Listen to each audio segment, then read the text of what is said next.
Hey guys, what's up? I know I haven't been super good on uploading my videos recently. I've just been busy with getting to level 40 and getting gear and whatnot. I've been trying to focus a little bit more on some streams here since there's some good content to partake in. The videos should start coming at a more frequent rate here now that I've kind of hit 40, gotten my gear, etc., etc. So let's talk about Druid macros. I know this is a video that has been requested for a long time, and I know in my Druid pros and cons video, I said that it's very hard. As for a Druid, one of the cons is that you have to have so many macros. So that being said, let's get into them. Down below are going to be listed all the macros. Some of them I won't even cover in the video, but I'll have all the macros that I could find and kind of compile in one document so you guys can all take a look at that. Druids do have a lot of macros, right? One of the reasons why they have a lot of macros is because of their cat and bear form. Now, when you're in cat form or bear form and you go to use a ability that you'd use in caster form, say healing touch, what's going to happen is there's going to be a prompt that says you can't do that while shapeshifted. Now, to negate this, you can do cancel form macros. Otherwise, you'd have to manually switch out of form to cast these abilities. So what you can do is macro every single one of your abilities to do a cancel aura. So cancel out of your bear form or cat form, aquatic form, or travel form.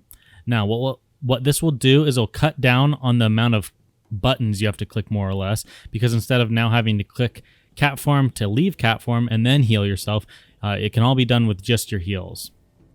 So these ones are very simple. I'm not going to really get into much detail on them because, I mean, they're kind of self-explanatory and they'll all just be listed below.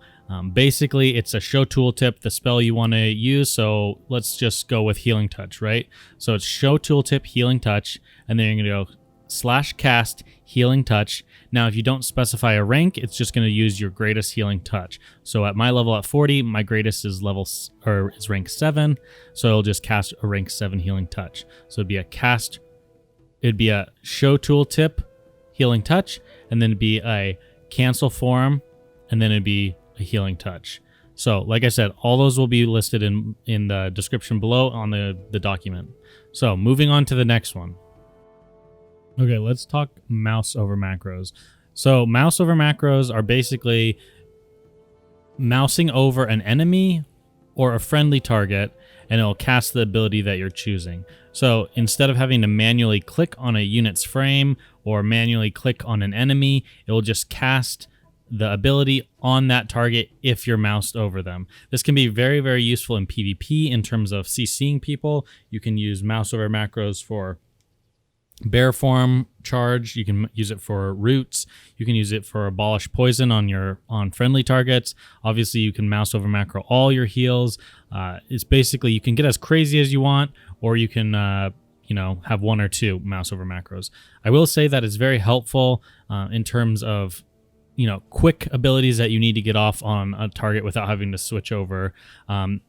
Like I said, especially things like roots and like a bear charge or something. So those are Mouseover macros. Again, Mouseover macros will be located in the description below. All right, I realize most of the macros I've been covering right now have been pretty self-explanatory, and you're saying, this is not that special. Give me something that is going to really, really matter for me as a druid. And this is where I get into weapon macros with your forms. Now, weapon macros, in another video I covered weapons and why swapping weapons is kind of like a specialized skill that druids can have. Your weapons don't matter in terms of the raw damage they do. They only matter for the stats. So they're more or less stat sticks, correct? So how can you use this to your advantage in PvP? Well, I broke down a little bit in terms of like a 2-minute fight. So I'd say a 2-minute PvP fight, your 10% of your time is in cat form, basically the opener. Then your 40% of your time is in bear, and then 50% of your time is in caster. We're looking at this more of like a feral hybrid build. So something like Heart of the Wild NS. So in that 2-minute fight, you're spending a minute of your time as caster, so just your normal form. And then you're spending 20 seconds in cat form, and you're spending about 40 seconds in bear form.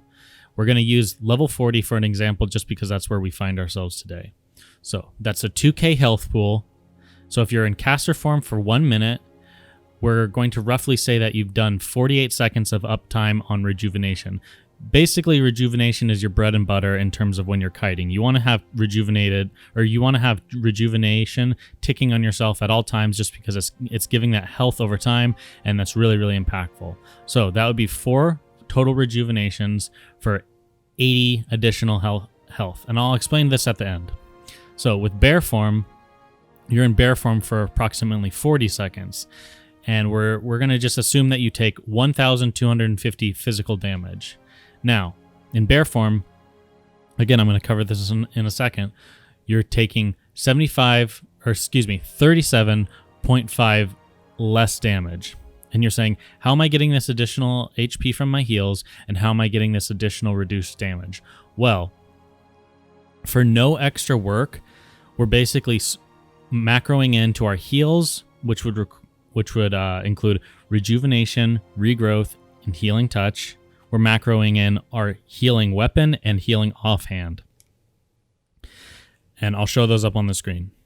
And then in our bear form, we're macroing in our tank weapon, which is our armor weapon. So obviously, for a lot of people, that'd be Warden Staff or, Rubidium Hammer, things like that at level 60. However, we're talking 40, so we're going to be using this staff that I'm showing up on the screen right now. So with these macros, we're able to switch over to bear form, instantly equip our tank weapon, and when we switch out of form to heal ourselves in any capacity, we're also switching over to our healing weapons. So what is this doing? Well, it's like I said, it's giving us that 80 additional HP from heals because of our plus healing, and it's also reducing our damage taken by 37.5 damage. Now, obviously, this comes to just a little bit over 100 HP that we're saving from a 2-minute fight. And this might not sound very impactful, but in terms of PvP, this is really, really big. That can determine a win versus a loss. And not to mention that this is very simple. This is just in a macro, so it's something you don't even have to think about. It's just you put it into the macro, you edit the macro anytime you upgrade your weapons, but other than that, it's done and it's out of the way, and you'll just be using this at all times. So if I was a druid and I only had one macro that I was going to create, it would be a macro for my healing weapons and a macro for my tank weapon.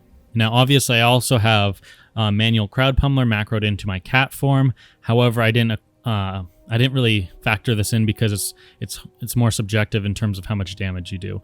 So I hope that makes sense, guys.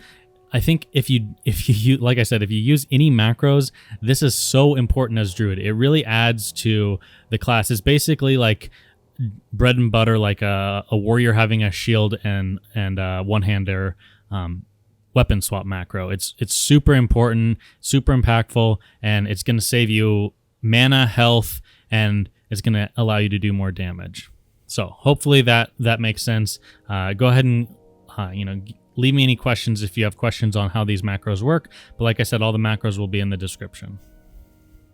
Well, that about wraps it up with Druid macros. I know the video was not super informative, but pretty much macros are self-explanatory. Within the Google document, you can basically just copy paste those macros over, edit them a little bit here and there if you have some other preferences yourself. Again, we're going to use this video as a template for all of the stuff in the document. So I might not have covered a lot of things in terms of macros, but if you're watching this video in several months since it's been published, check out that Google document. We'll always be editing it. If any other druids come up with some cool macros or some things that really help the class out, we'll add them to the document. So that is basically where to get all the information. This video is basically just to kind of cover a few of them, and then obviously the document is what's going to help you actually put those macros to use.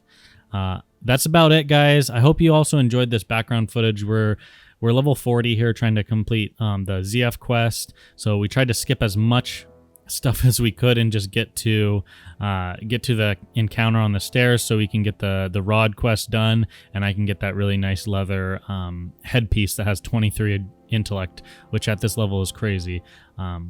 But yeah, like I said, that's about it. Thanks for watching, guys. look at that document down below. If there's any macros that you think I missed or anything that you'd like me to include, let me know, and I will definitely edit the document so that we can all, you know, be up to date with all the macros and stuff. Anyways, thanks a lot, guys, and I'll catch you in the next one. Okay, guys, I know that you're looking at the video and being like, oh, it's like only halfway over, but I do stop talking. I'm not going to talk anymore after this. I just don't want to cut the footage because a lot of times people get mad. They're like, oh, I wanted to see the rest of the run. So it's just going to be the background music and the rest of the run. There's no audio on the video itself, so there's no like in-game audio. I'm sorry about that. But yeah, we do end up finishing the quest here, but we get very, very low. I'm having to start first aiding people because I was running out of mana and everything. So it is a pretty interesting run. It's hard. It's definitely hard trying to do these dungeons at level 40. But anyways, guys, I hope you enjoy. And like I've said 100 times, I'll catch you in the next one.